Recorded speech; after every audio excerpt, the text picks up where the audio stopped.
Mesdames et messieurs, chers téléspectateurs et internautes, fidèles abonnés sur mes différentes plateformes sur les réseaux sociaux, bienvenue. Je suis le docteur Jouillard, je suis diplômé en santé de reproduction, j'ai fait la gynécologie, je suis phytothérapeute, j'ai fait l'étude des plantes et leurs vertus thérapeutiques, je suis docteur traditionnel, je soigne aussi comme on le fait au village.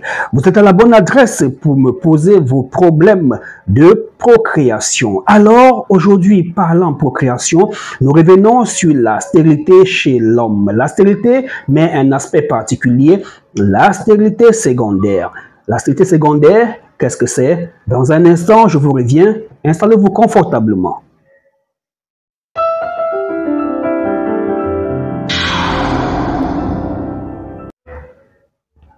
On parle de stérilité lorsqu'il est impossible pour un homme ou une femme de faire un enfant. On parle de stérilité secondaire lorsque un homme ou une femme a déjà fait un ou des enfants par le passé et que présentement n'y arrive plus. Le plus souvent, il s'agit d'un problème de baisse de la fertilité, donc soyez patient, ça va aller. Et souvent, le même mal qui était là au début est revenu. Écoutons par exemple le message vocal que m'a laissé ce monsieur du Cameroun. Nous sommes au 237. Après, je vous Bonsoir, reviens pour les bonsoir commentaires. mon gars. Je sais que vous allez bien et la famille. Ok, donc je voulais un peu savoir. Parce que je sais qu'on est déjà à la chasse. On est déjà à la chasse. Le bébé a déjà 1 an. On commence déjà à chercher déjà.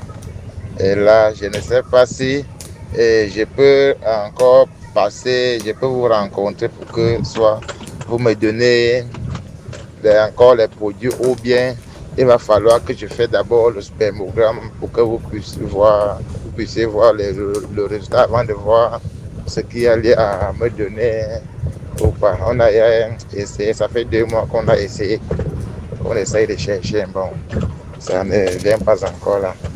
On ne peut pas quand même rester avec les bras croisés sans prendre quelque chose.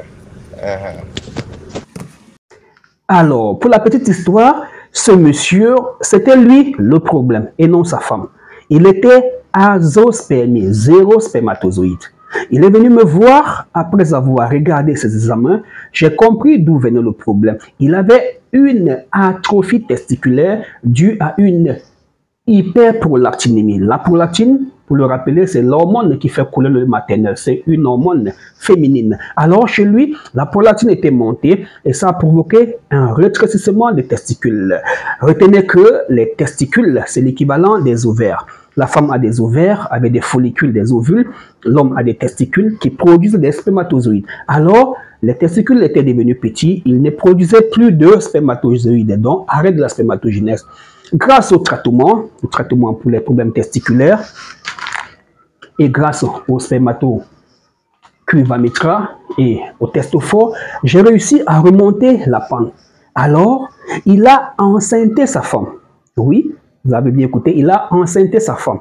Alors, il est tombé dans les sissongo, comme on dit ici au Cameroun, une façon de dire, il a abandonné le traitement. Et c'est tout à fait normal, si j'enceinte ma femme, pourquoi devrais-je encore boire ces potions du docteur Joyal? Voilà comment il a réfléchi, il a abandonné. D'accord, il a fait avec sa femme, il a enceinté sa femme. Voilà pourquoi sa femme a accouché. D'accord, sa femme a accouché et l'enfant a eu 1 an. Ça fait 3 mois qu'ils essayent sans suite. Alors, il m'a dit, docteur Joya, est-ce que je peux venir vous voir pour prendre mes médicaments? Parce que je ne veux pas que ce qui s'est passé avec cet enfant puisse arriver. Alors, il me fait confiance, quelle que soit la somme d'argent que je vais lui demander, il va me donner. Mais, puisque j'ai une approche scientifique dans ce que j'ai fait, j'ai dit non, va d'abord faire un spermogramme et on verra bien. On va écouter l'audio. Bonsoir Edmond, comment tu vas? J'espère que ça va bien. Moi ça va, ça va. D'accord. Non, il faut faire d'abord un spermogramme. Il faut faire un spermogramme pour qu'on puisse voir à quel niveau le. En fait, pour qu'on puisse voir le taux de spermatozoïdes, pour savoir comment manœuvrer, voir quel remède donner.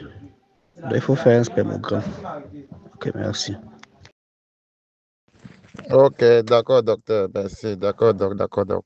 Merci beaucoup, j'ai compris. Je vais le faire dès que les résultats sortent. Et je vous appelle pour savoir le programme et puis je viens avec. Une bonne soirée à vous. Merci. D'accord. Une façon de dire que ce qui nous importe, ce n'est pas toujours l'argent.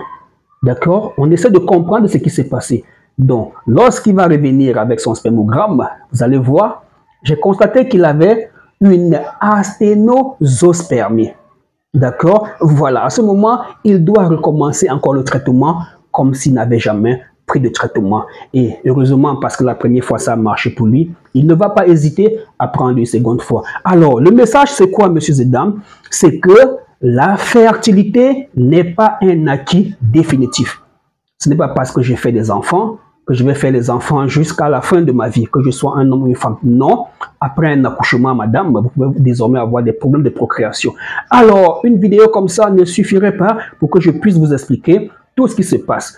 Contactez-nous via WhatsApp pour que nous puissions entrer directement dans le vif du sujet de la consultation. Mais avant cela, pour que cette chaîne puisse grandir, abonnez-vous, posez une question dans les commentaires. L'algorithme de YouTube saura que vous êtes passé par là et va proposer cette vidéo à d'autres hommes qui ont fait des enfants dans leur premier ménage, qui dans le second ne parviennent pas, qui ont fait des enfants, qui ont pris une deuxième épouse et la deuxième n'arrive pas toujours à tomber enceinte et a tendance à croire que c'est elle le problème. Non, ça ne se passe pas comme ça. C'est un sujet très vaste.